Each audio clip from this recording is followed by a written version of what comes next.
Welcome back to Xylem learning. It's me Ardra. എല്ലാവരും നല്ല happy ആയിട്ട് നല്ല അടിപൊളിയായിട്ട് ഇരിക്കുന്നു വിചാരിക്കുന്നു. എല്ലാവരും വളരെ സിസ്റ്റമാറ്റിക് ആയിട്ടൊക്കെ പഠിച്ചൊക്കെ തുടങ്ങിയിട്ടുണ്ടാവും അല്ലേ. 10th CBSE ആണ്, നിങ്ങളൊരു ബോർഡ് എക്സാമിനൊക്കെ ഫേസ് ചെയ്യാൻ പോവാണ് അല്ലേ. ഈ ബോർഡ് എക്സാമിന് നല്ല അടിപൊളിയായിട്ട് ഫേസ് ചെയ്യാൻ ഡീറ്റെയിൽഡ് ആയിട്ടുള്ള സിസ്റ്റമാറ്റിക് ആയിട്ട് നിങ്ങളെല്ലാം കൃത്യമായിട്ട് പഠിപ്പിച്ചു തരുന്ന വളരെ സ്ട്രക്ചേർഡ് ആയിട്ടുള്ള ഒരു ക്ലാസ്സുകൾ നിങ്ങൾക്ക് ആര് പ്രൊവൈഡ് ചെയ്യുന്നുണ്ട്? നമ്മുടെ സൈലത്തിലെ അസ്ത്ര ബാച്ചിലൂടെ 10th CBSEക്ക് വേണ്ടി നമ്മൾ പ്രൊവൈഡ് ചെയ്യുന്നുണ്ട്. നിങ്ങൾക്കറിയാം, വെൽ ക്വാളിഫൈഡ് ആയിട്ടുള്ള എക്സ്പീരിയൻസ്ഡ് ആയിട്ടുള്ള ഫാക്കൽറ്റീസ് ആണ്. അത് മാത്രമല്ല, റെക്കോർഡഡ് ആൻഡ് ലൈവ് സെഷൻസ് നിങ്ങൾക്ക് ആപ്പിൽ അവൈലബിൾ ആണ്. എല്ലാ ചാപ്റ്റർ കഴിയുമ്പോഴും കൃത്യമായിട്ടുള്ള യൂണിറ്റ് ടെസ്റ്റ് നമ്മൾ കണ്ടക്ട് ചെയ്യുന്നുണ്ട്. അത് മാത്രമല്ല, ഇമ്പോർട്ടൻറ്റ് MCQ സീരീസ് ആണെങ്കിലും മോഡൽ ക്വസ്റ്റ്യൻ ആൻസർ ഡിസ്കഷൻസ് ആണെങ്കിലും എല്ലാം നമ്മുടെ ആപ്പിൽ അവൈലബിൾ ആണ്. ഓരോ ക്ലാസ് കഴിയുമ്പോഴും അതിൻ്റെ ഡീറ്റെയിൽഡ് ആയിട്ടുള്ള സ്ലൈഡ്സുകളാണെങ്കിലും നോട്ട്സ് ആണെങ്കിലും എല്ലാം നമുക്ക് ആപ്പിൽ നിങ്ങൾക്ക് അവൈലബിൾ ആണ്. അപ്പോൾ ഇത്ര അടിപൊളിയായിട്ട് നിങ്ങൾക്ക് ഒരു ബോർഡ് എക്സാമിന് ഒരു ഫുൾ മാർക്ക് സ്കോർ ചെയ്യുന്ന രീതിയിൽ പഠിക്കണമെങ്കിൽ എല്ലാവരും സൈലത്തിൻ്റെ അസ്ത്ര ബാച്ചിൽ ജോയിൻ ചെയ്യുക. അടിപൊളിയായിട്ട് പഠിക്കാം. ഇത്രയും അഫോർഡബിൾ ആയിട്ടുള്ള ക്ലാസ്സസ് ആണല്ലേ. എന്താണ് 3499 rupees എന്നൊക്കെ പറയുമ്പോഴത്തേക്ക് വളരെ അഫോർഡബിൾ ആയിട്ടുള്ള ഒരു ക്ലാസ്സസ് ആണ് നമുക്ക് സൈലം പ്രൊവൈഡ് ചെയ്യുന്നത്. അപ്പൊ ഇപ്പൊ തന്നെ എല്ലാവരും പെട്ടെന്ന് സൈലത്തിന്റെ ക്ലാസ്സിൽ അസ്ത്ര ബാച്ചിൽ ജോയിൻ ചെയ്യുക. ജോയിൻ ചെയ്യാൻ വേണ്ടി താഴെ കാണുന്ന നമ്പറിൽ കോൺടാക്ട് ചെയ്യുക. സോഷ്യൽ സയൻസിലെ ജോഗ്രഫിയിലെ തന്നെ first and the most important chapter ആയിട്ടുള്ള റിസോഴ്സസ് ആൻഡ് ഡെവലപ്മെന്റ്, അതിന്റെ ഇമ്പോർട്ടന്റ് MCQs ആൻഡ് അതിന്റെ ആൻസേഴ്സ് ആണ് നമ്മളന്ന് ഡിസ്കസ് ചെയ്തത്. എല്ലാവരും ക്വസ്റ്റ്യന് ആൻസർ ചെയ്യുന്ന സമയത്ത് ക്വസ്റ്റ്യൻ നന്നായിട്ട് വായിച്ചു നോക്കി, ഓപ്ഷനും വളരെ കൃത്യമായിട്ട് വായിച്ചു നോക്കിയതിന് ശേഷം വീഡിയോ ഒക്കെ ഒന്ന് പോസ് ചെയ്ത് ഒന്ന് ആലോചിച്ച് നോക്കിയതിന് ശേഷം മാത്രം എന്ത് ചെയ്യുക, ആൻസർ ചെയ്യാം. ഓക്കെ, അപ്പൊ റെഡി, നമുക്ക് തുടങ്ങാം. ഫസ്റ്റ് ക്വസ്റ്റ്യൻ നോക്കിയോ. Which one of the following statements refers to the sustainable development? 4 option തന്നിട്ടുണ്ട്. അതിൽ ഏതാണ് കൃത്യമായിട്ട് സസ്റ്റൈനബിൾ ഡെവലപ്മെന്റിനെ ഡിഫൈൻ ചെയ്യുന്നതാണ് ചോദിക്കുന്നത്. ഓപ്ഷൻസ് നോക്കിയോ. Option A, overall development of various resources. Option B, development should take place without damaging the environment. Option C, economic development of people. Option D, development without damaging the environment and considering of future generation. Sustainable development നമ്മൾ പഠിക്കുന്ന സമയത്ത് 2 കാര്യങ്ങളാണ് important ആയിട്ട് അതിൽ ഡെഫിനിഷനിൽ പറഞ്ഞിരിക്കുന്നത്. ഒന്നാമത്തത് എന്താ?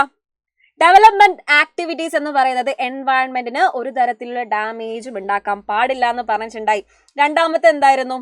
ഈ ഡെവലപ്മെന്റൽ ആക്ടിവിറ്റീസ് എന്ന് പറയുന്നത് ഫ്യൂച്ചർ ജനറേഷന്റെ നീഡ്സിനെ കോംപ്രമൈസ് ചെയ്യുന്ന ഒന്നാവാൻ പാടില്ല എന്ന് പറഞ്ഞിട്ടുണ്ടായി. ഈ 2 കാര്യങ്ങളും ഏത് ഓപ്ഷനിലാണ് പറയുന്നത്? യെസ്, ഓപ്ഷൻ ഡിയിലാണല്ലേ. എന്താണ്? Development without damaging the environment and considering of future generation. അപ്പൊ ഇതിന്റെ കറക്റ്റ് ആൻസർ എന്ന് പറയുന്നത് ഓപ്ഷൻ ഡി. ഇനി അടുത്ത ക്വസ്റ്റ്യൻ നോക്കിയോ.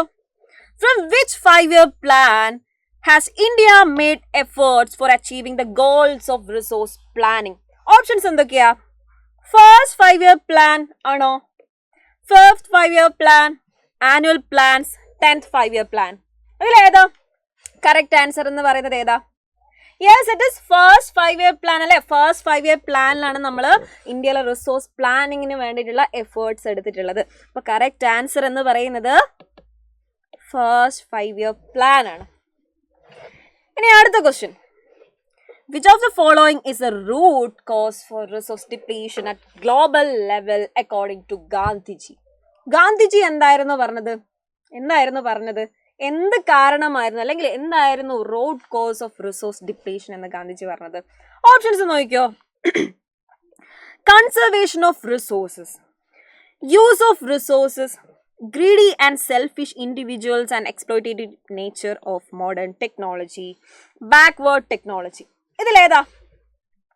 Modern technology and exploitative nature അല്ലേ, അതായിരുന്നു എന്ത് റിസോഴ്സ് ഡിപ്ലീഷന്റെ റൂട്ട് കോസ് എന്നായിരുന്നു ഗാന്ധിജി പറഞ്ഞത്. അപ്പൊ ഇതിൽ കറക്റ്റ് ആൻസർ ഏതാണ്? Option C. ഓക്കെ, ഇനി അടുത്ത ക്വസ്റ്റ്യൻ ആണ് ഒരു അസേർഷൻ റീസൺ ടൈപ്പ് ക്വസ്റ്റ്യൻ ആണ്. ഇവിടെ ഒരു അസേർഷൻ കൊടുത്തിട്ടുണ്ട്. എന്താണെന്ന് നോക്കിയോ.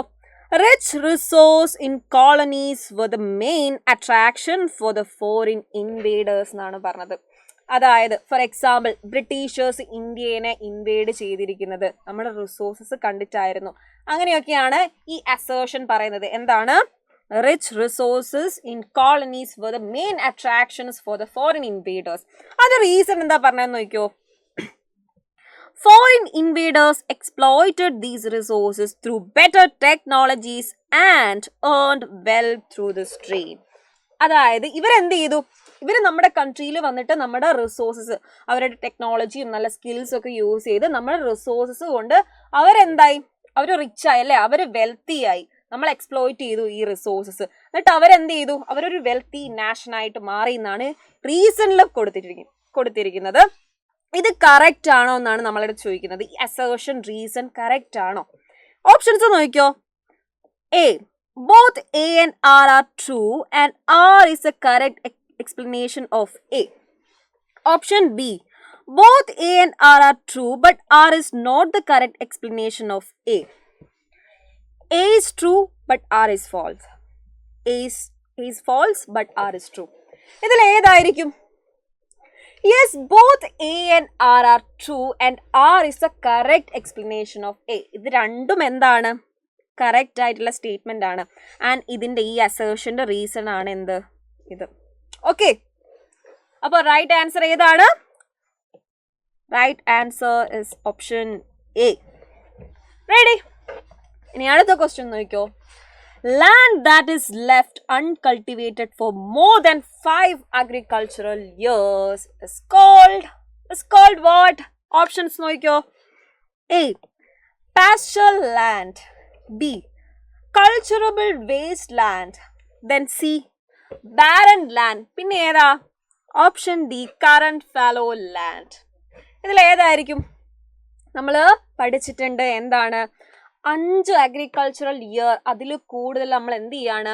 ഒരു ലാൻഡിൽ കൾട്ടിവേഷൻ ചെയ്യാതിരിക്കുക. അത് കൾട്ടിവേഷന് സ്യൂട്ടബിൾ ആണ്, പക്ഷെ 5-ൽ കൂടുതൽ വർഷത്തിലായിട്ട് നമ്മൾ അവിടെ കൾട്ടിവേഷൻ ചെയ്യുന്നില്ല. അങ്ങനത്തെ ലാൻഡിൽ നമ്മൾ എന്തായിരുന്നു പറഞ്ഞത്?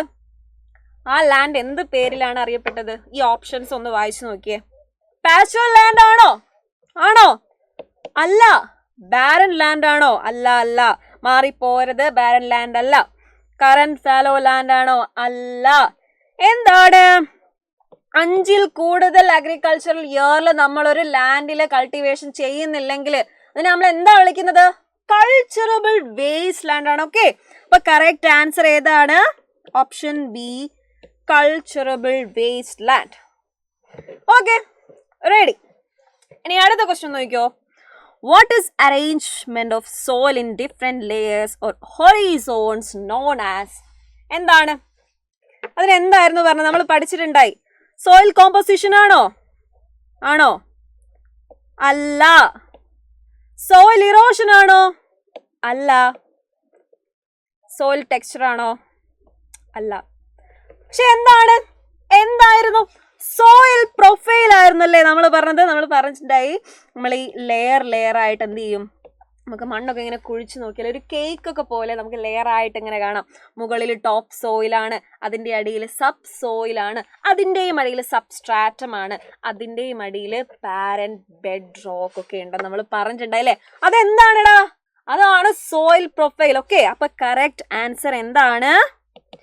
Option C, soil profile. Okay, ഇനി അടുത്ത ക്വസ്റ്റ്യൻ നോക്കിയോ. Which of the following soil are more common in peatment plains such as dwas, chos and terrai? ഇത് കാണുമ്പോൾ തന്നെ നിങ്ങളെ മനസ്സിലേക്ക് ഓടി വരുന്ന ഒരു സോയിൽ ടൈപ്പ് ഉണ്ടാവും. എല്ലാവരും കമന്റ് ചെയ്തോ? ഏതാണെന്ന് കമന്റ് ചെയ്തോ? Yes, very good. It is alluvial soil അല്ലേ? ഏതാണ്? അലൂവിയൽ സോയിൽ ആണ്. ബ്ലാക്ക് സോയിൽ ആണോ? അല്ല, ഒരിക്കലും അല്ല. ലാറ്ററൈറ്റ് സോയിലും അല്ല. എന്താണ്? അലൂവിയൽ സോയിൽ ആണ് അല്ലെ? പീറ്റ്മെന്റ് പ്ലെയിൻസിൽ നമുക്ക് ഡ്വാസ്, ചോസ്, ടെറായി ഇങ്ങനെയൊക്കെ ഇവിടെയൊക്കെ കാണാൻ പറ്റുന്നത് അലൂവിയൽ സോയിൽ ആണ് അല്ലെ? കറക്റ്റ് ആൻസർ ഏതാണ്?